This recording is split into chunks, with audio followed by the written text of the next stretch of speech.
So, I'm planning a trip with your grandparents, Anthony. How about you? Do you have any plans?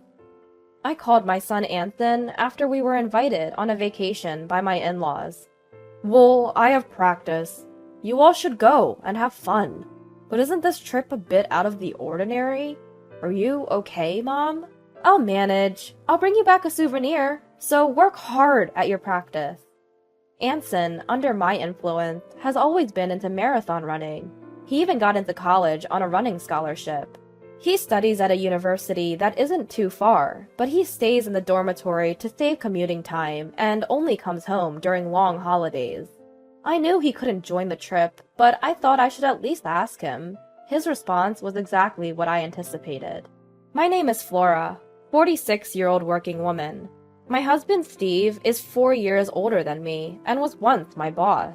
He is a competent man, and I respect him. After our marriage and the birth of our son, we built a happy family. Yet, somewhere along the way, our relationship began to break down. The root cause? My husband's parents, especially his mother, who had a problem with me from the moment we got married and has been bullying me ever since.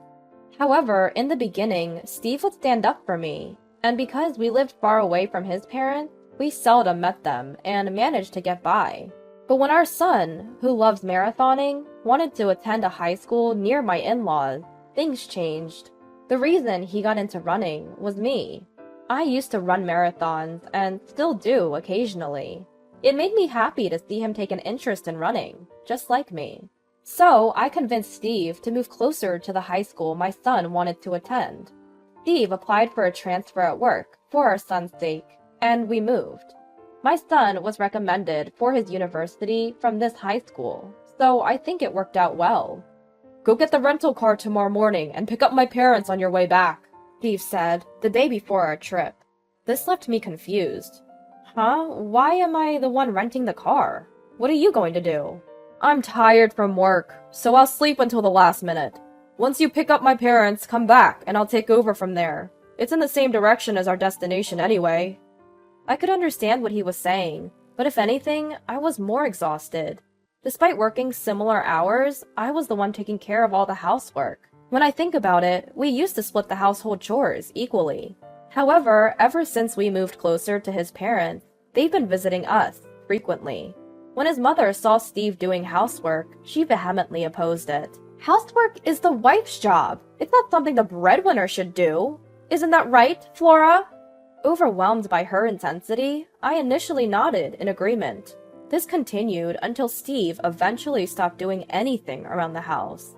It was partly Steve's fault, but I believe the main cause was his mother. Moreover, Steve started to echo his mother's sentiment, saying, "I am the breadwinner," every now and then. By that time, it was too late for me to correct the situation, and I didn't even feel like trying anymore. Steve changed drastically over the past few years. His work performance seemed to have declined, and he frequently vented his frustrations on me. However, I realized that arguing back was more trouble than it was worth.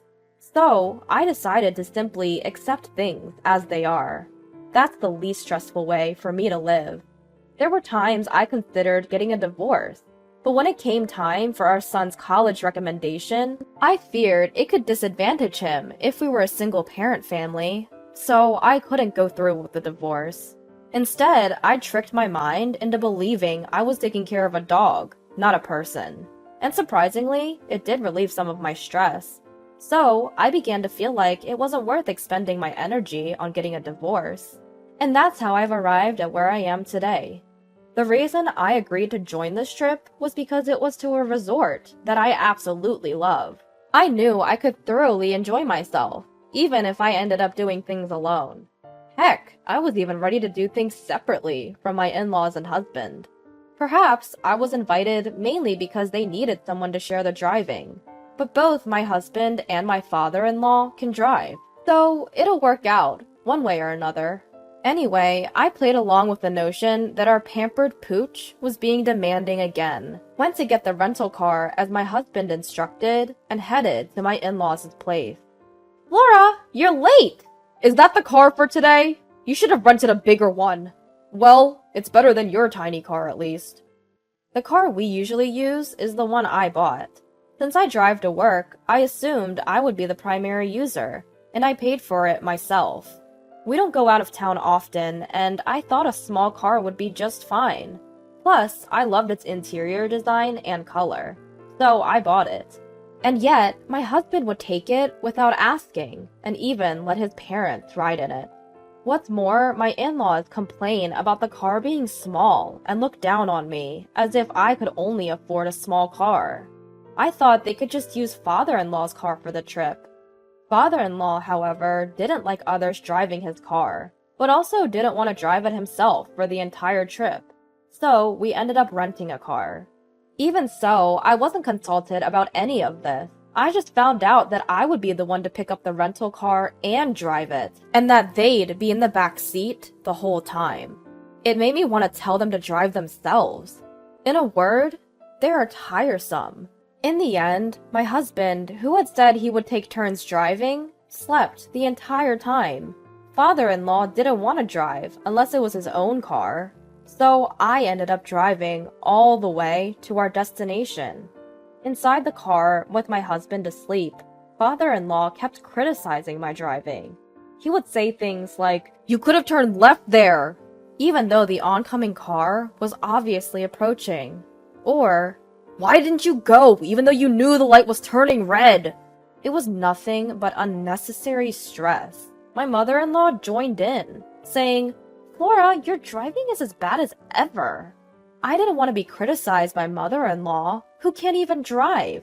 And at least I'm better than father-in-law, who, as far as I know, has crashed his car at least 5 times.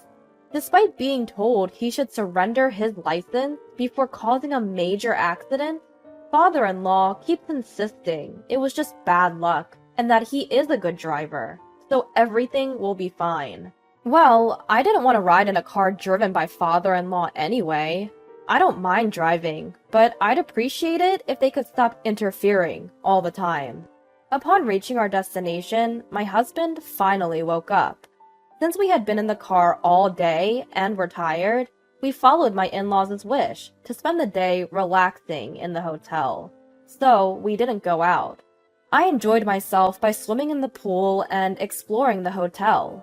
In its own way, it was a fulfilling time. After having dinner and going to the spa, I returned to find my husband already asleep. I didn't know what my in-laws were doing in the next room, but they were probably asleep too. I had a beer in the room before crawling into bed. I woke up in the fresh morning air. My husband was still asleep, and with some time until breakfast, I decided to take a morning stroll. But when I came back, the unthinkable had happened. Upon entering the room, my husband was nowhere to be found. Shocked, I scanned the room. His luggage was also missing. I stepped out and rang the doorbell to my in-laws' room next door, but there was no answer. When I went to the front desk to inquire, I was told my husband and in-laws had already finished breakfast. Though they had told me breakfast was at 8:30, it seems they actually reserved it an hour earlier. Exactly when I had gone for my walk. And on top of that, I was left to check out. Did that mean my mother-in-law's offer to pay for our stay was a lie? With no other option, I paid for both rooms and left the hotel. Of course, there was no car. As I was pondering what to do next, my cell phone rang. It was my mother-in-law. Where are you now?" When I asked that, my mother-in-law started laughing. We thought we'd spend some quality time as a family, since we're on vacation." "Oh, is that so? Well then, why didn't you just come as 3 from the start, instead of leaving me behind?" "Well, you wanted to come here, didn't you, Flora? That's why we brought you along." I remembered a while back mentioning how I wanted to visit this resort while watching TV with my husband. Is that what he remembered? Usually, it would be nice if he remembered what I casually said, but this time, it was used just to annoy me. Moreover, I was the one who did most of the driving to get here. Why do I have to hear that I was brought here by my mother-in-law, who never drove nor paid? I was past the point of anger and could only sigh. All right then, we'll go sightseeing as a family and head home first. You do some sightseeing too, Flora, and come back. We don't know how you'll get back, but you're good at marathons, aren't you? Just run back.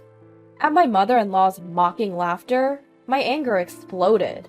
Is Steve driving? Put me on speakerphone so he can hear me. When I said that, it seemed my mother-in-law switched over, and I could hear my husband's voice. Good morning. You wanted to come here, didn't you? Take it easy today. But remember, there's laundry from the trip to be done. Make sure you wash it by tomorrow morning. He sounded cheerful. I had no more feelings for him. What? Do your own laundry. Hey, that's no way to talk. I, the breadwinner, am telling you to take it easy today. You should be saying thank you. Oh, right. The breadwinner. But don't worry, this is the last time we'll see each other. Well, all you've really seen of me is me sleeping. What do you mean? What? We need to come home today. There's laundry and house cleaning to be done. Yeah, that's why I'm not going back. What are you talking about?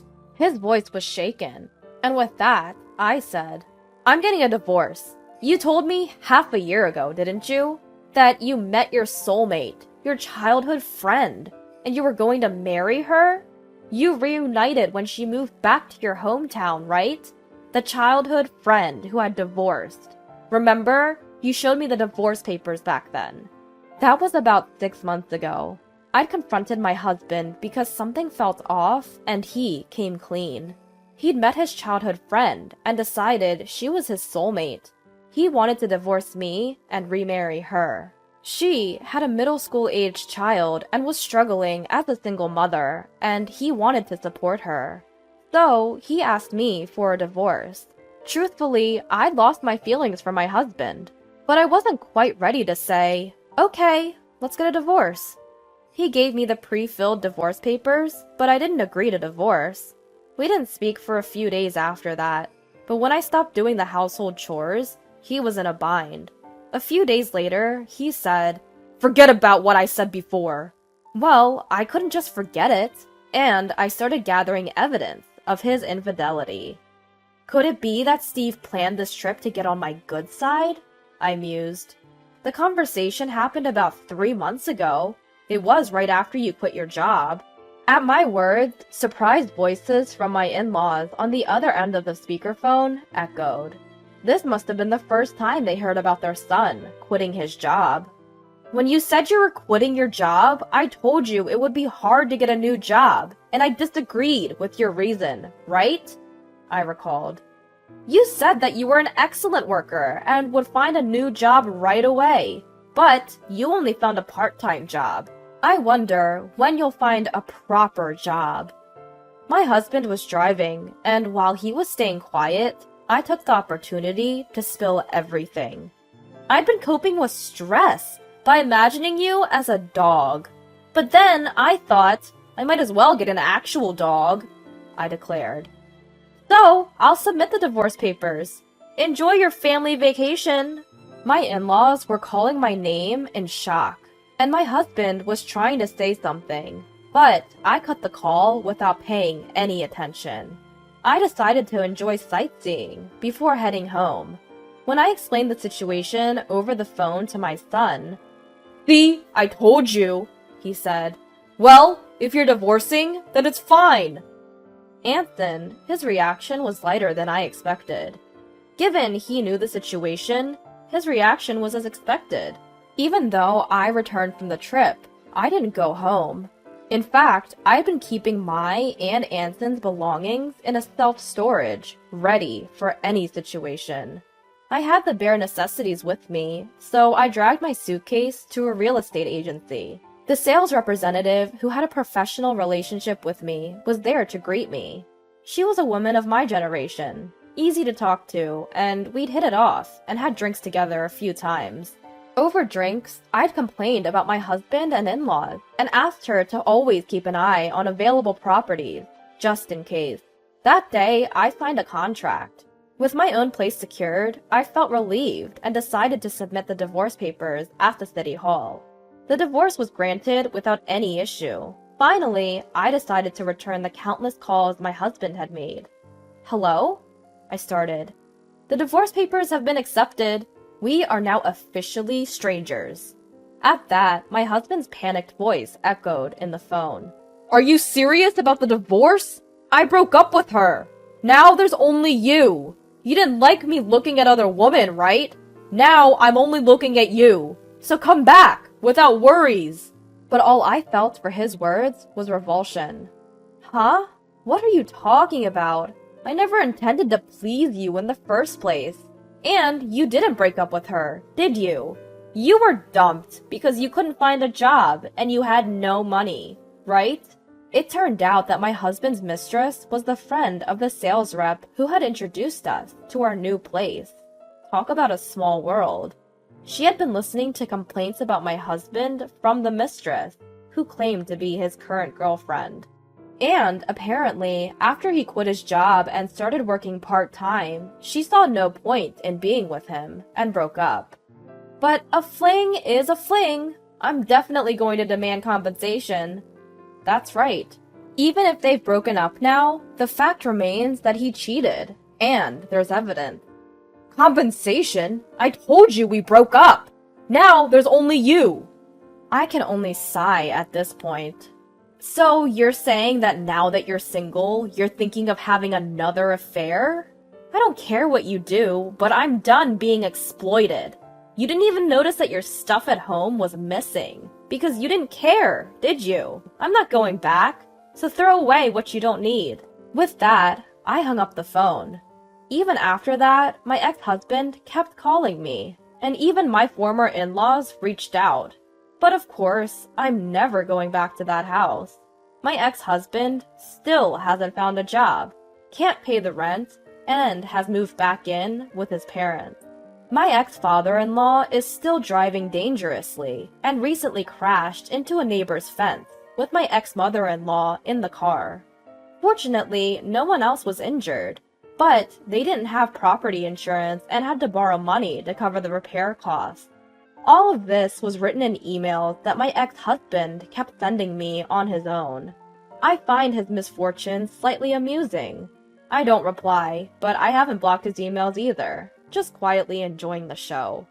Since I moved to a pet-friendly property, I started keeping a small dog, and realized that I enjoyed taking care of a dog more than taking care of people. My son, worried about me being alone, has started coming over on weekends, a change from his previous habit of only visiting on long holidays. I'm living a fulfilling life every day. Maybe this weekend, I'll go back to that resort town for the first time in a while.